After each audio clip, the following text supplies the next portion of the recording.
আসসালামু আলাইকুম, কেমন আছেন সবাই?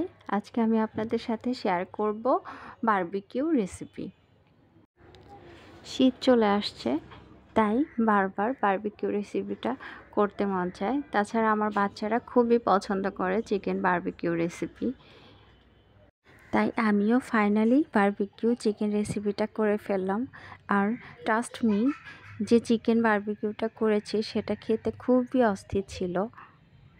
আজকে আমি আপনাদের সাথে টিপস অ্যান্ড ট্রিক্স সহ এই ইজি অ্যান্ড টেস্টি বারবিকিউ রেসিপিটা শেয়ার করব।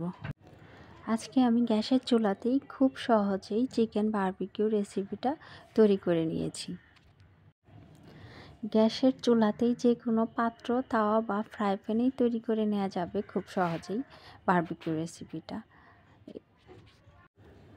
বারবিকিউ করার জন্য এখানে আমি 10 পিস চিকেন নিয়েছি। চিকেনগুলির ওজন ছিল 2.5 কেজি। 10 পিস চিকেন, চিনি, সরিষার তেল, লবণ, বারবিকিউ মশলা, সয়া সস, বারবিকিউ সস, টক দই, লেবু নিয়েছি। প্রথমে আমি চিকেনগুলির মধ্যে 1.5 কাপ সরিষার তেল দিয়ে দিচ্ছি। 3 টেবিল চামচ চিনি, পরিমাণ মতো লবণ আর বারবিকিউ প্যাকেট মশলার পুরোটাই দিয়ে দিচ্ছি। সাথে 1/2 কাপ সয়া সস আর 2টা লেবু চিপে রস করে দিয়ে দিচ্ছি। এরপর এখানে 1.5 কাপ টক দই, সাথে বারবিকিউ সস পরিমাণ মতো দিয়ে দিচ্ছি আর 1.5 চামচের মতো আদা রসুন পেস্ট দিয়ে এগুলি ভালোভাবে মিক্সড করে নিচ্ছি। আর বারবিকিউ সসটা না দিলেও হয়, কিন্তু বারবিকিউ সসটা দিলে বারবিকিউ রেসিপিটার টেস্ট আরও ভালো হয়। এবার চিকেনটাকে ম্যারিনেট করে নিচ্ছি 2-3 ঘন্টা। গ্যাসের চুলার সাহায্যে বারবিকিউ রেসিপিটা করব, তাই প্রথমে আমি চুলায় ফ্রাই প্যান বসিয়ে দিচ্ছি।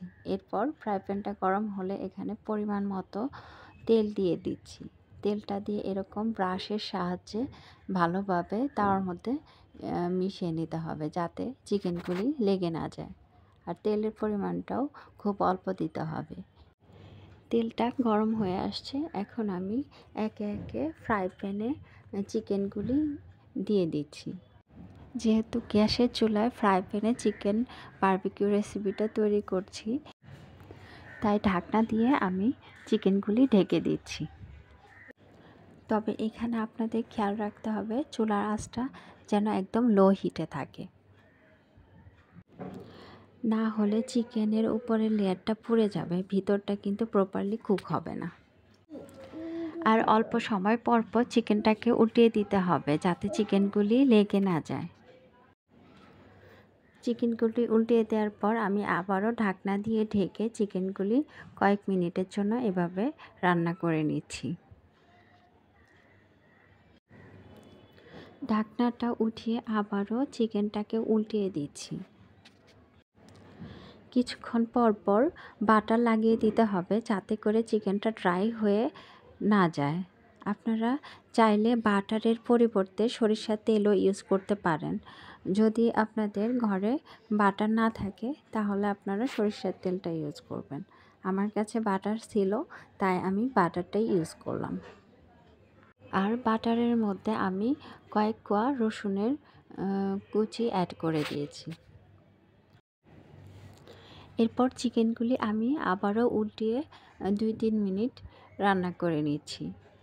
তারপর এই পাশটাতেও আমি ভালোভাবে বাটারগুলি ব্রাশের সাহায্যে এভাবে দিয়ে দিচ্ছি। বারবিকিউ করাটা ডান। চিকেনটাকে বারবিকিউ করতে আমার 25 থেকে 30 মিনিট লেগেছে। অ্যাকচুয়ালি চিকেনের সাইজের উপর ডিপেন্ড করে, সময়টা আপনাদের কম বেশি লাগতে পারে। সো চিকেনটা বারবিকিউ করা ডান। এখন আমি চিকেনগুলি তুলে নিচ্ছি।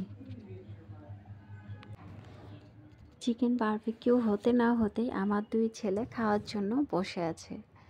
এখন ওদেরকে আমি খাওয়াই দিলাম আর ওরা আমাকে এরকম লাইক দেখালো যে খুবই ইয়াম্মি হয়েছে।